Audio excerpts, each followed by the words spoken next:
시청자 여러분 안녕하십니까? 지방자치의 생생한 소식을 전하는 KLN 뉴스입니다. 첫 소식입니다. 최근 각 지방의회에서는 하반기 원구성을 위한 의장단 선거가 펼쳐지고 있는데요. 몇몇 지역에서는 계파 싸움으로 흘러가는 등 협치의 모습은 온데간데 없습니다. 유희광 기자의 보도입니다. 최근 지방의회들이 하반기 원구성을 위한 의장단 선거를 놓고 곳곳에서 파열음이 일고 있어 지방자치에 대한 우려의 목소리가 높아지고 있습니다. 일부 지방의회의 경우 의장단 선거에서 계파 간 대결 양상이 펼쳐지면서 의회 운영이 계파 중심으로 흘러가는 것이 아니냐는 걱정 섞인 목소리도 이어지고 있습니다. 이와 함께 의회직을 특정 정당이 독식하면서 협치가 아닌 대치 정치가 펼쳐지고 있습니다. 또 의장단 선거와 관련해 지역 국회의원의 낙점설까지 나돌면서 지방정치가 중앙정치로 예속화되는 것이 아니냐는 말까지 흘러나오고 있습니다. 지난 4일 열린 전북 군산시 의회 의장단 선거에서는 후보 등록을 마친 의원이 정작 선거에서 후보를 사퇴한 것으로 처리돼 보이지 않는 손이 작용된 것이 아니냐는 강한 항의가 이어졌습니다. 14명의 의원으로 구성된 김제시 의회도 이날 의장단 선출이 주류와 비주류로 나뉜 파벌 싸움으로 전개되면서 선거 도중 후보 교체라는 꼼수까지 등장했습니다. 한편 지방자치의 한 축을 맡고 있는 지방의회가 이처럼 계파 싸움과 외부 세력 개입 등으로 진정한 풀뿌리 지방자치를 펼칠지 의문이 제기되고 있습니다. KLN 유희광입니다. 지난 4일 전북 김제시의회는 임시회를 열어 제7대 후반기 의장단 선거를 실시했습니다.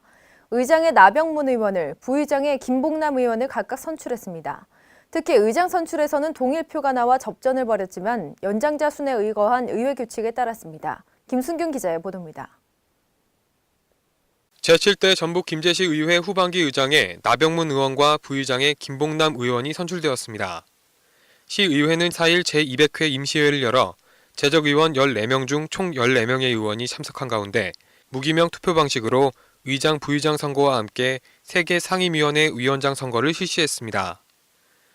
나병문 의장은 당선 소감을 통해 항상 시민의 작은 소리에도 귀 기울여 시민 모두가 행복하고 살기 좋은 김제를 만들도록 최선을 다하겠다라고 전했습니다.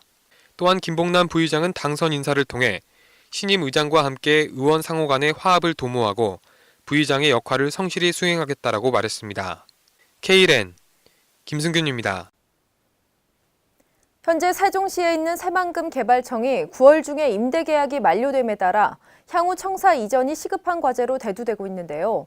새누리당 정운천 의원이 전북도의회에서 기자간담회를 통해 새만금 개발청의 전북 이전을 적극 추진하겠다고 밝혔습니다. 김성지 기자의 보도입니다. 새누리당 소속 국회 정운천 의원은 새만금 개발청 전북 이전을 적극 추진하겠다고 밝혔습니다.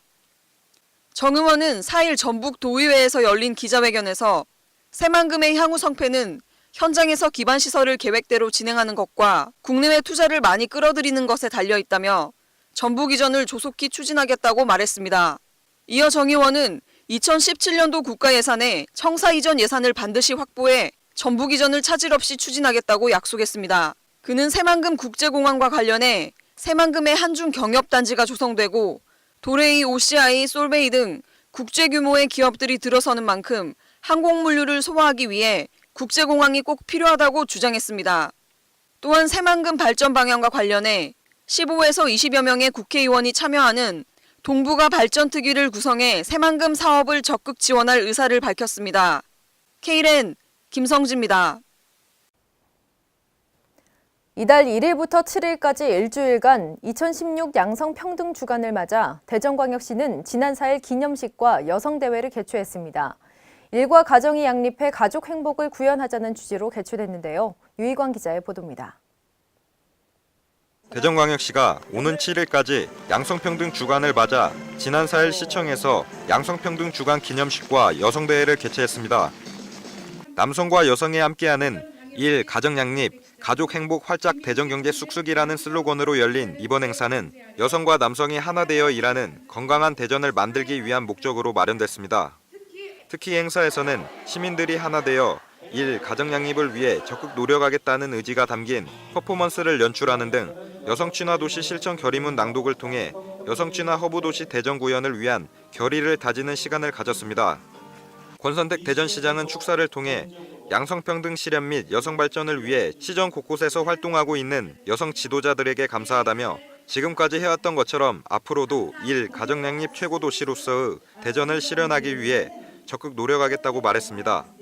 한편 대전시는 양성평등 주간 행사의 일환으로 오는 9일 오후 6시 엑스포 시민광장에서 대전 시민걷기 한마당 행사인 성평등 한 걸음 더를 개최할 예정입니다. KLN 유희광입니다. 전라북도 익산시에 있는 국립미륵사지 유물전시관이 국립박물관으로 탈바꿈하기 위한 준비의 한창입니다. 시스템 정비를 이미 완료한 상태로 하반기부터 본격 사업을 추진할 계획이라고 하는데요. 김성지 기자의 보도입니다. 전라북도 익산 소재 국립미륵사지 유물전시관이 하반기부터 본격적인 국립박물관 건립 사업에 들어갑니다. 지난해 말 국립으로 전환한 국립미륵사지 유물전시관은 이미 국립기관으로서의 시스템 정비를 마쳤습니다.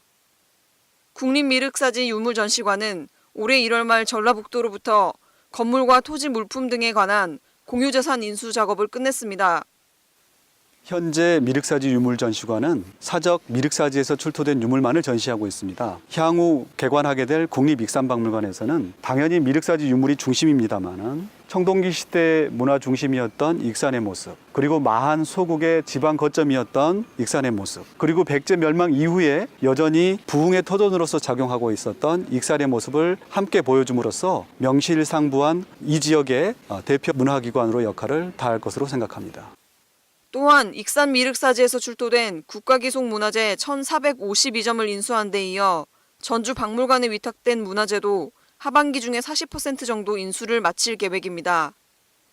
익산의 새 박물관 건립을 위해 내년 4월까지 설계를 마친 뒤 2020년까지 공사를 마무리 지을 계획이며 새 박물관이 완공되면 대표 문화기관으로 거듭날 것으로 기대됩니다.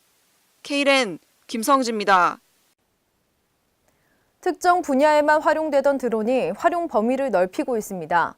전라북도 각 지역에서는 드론을 활용한 행정을 펼쳐 업무 효율을 높이고 있는데요. 김순균 기자가 취재했습니다. 농업용으로만 활용되었던 무인 비행장치인 드론이 각종 행정 업무로 영역을 넓히고 있습니다.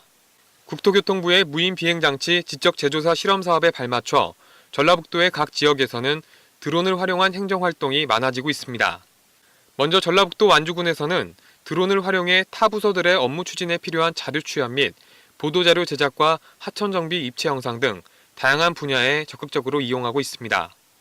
한편 전주 지역에선 이미 지난 4월부터 드론 시범 사업을 시작으로 드론 정비 보관 시설에 관련된 인프라를 구축하는 한편 탄소 소재 드론 개발 및 지역 특화 사업에 관련된 드론 활용도를 높이고 있습니다.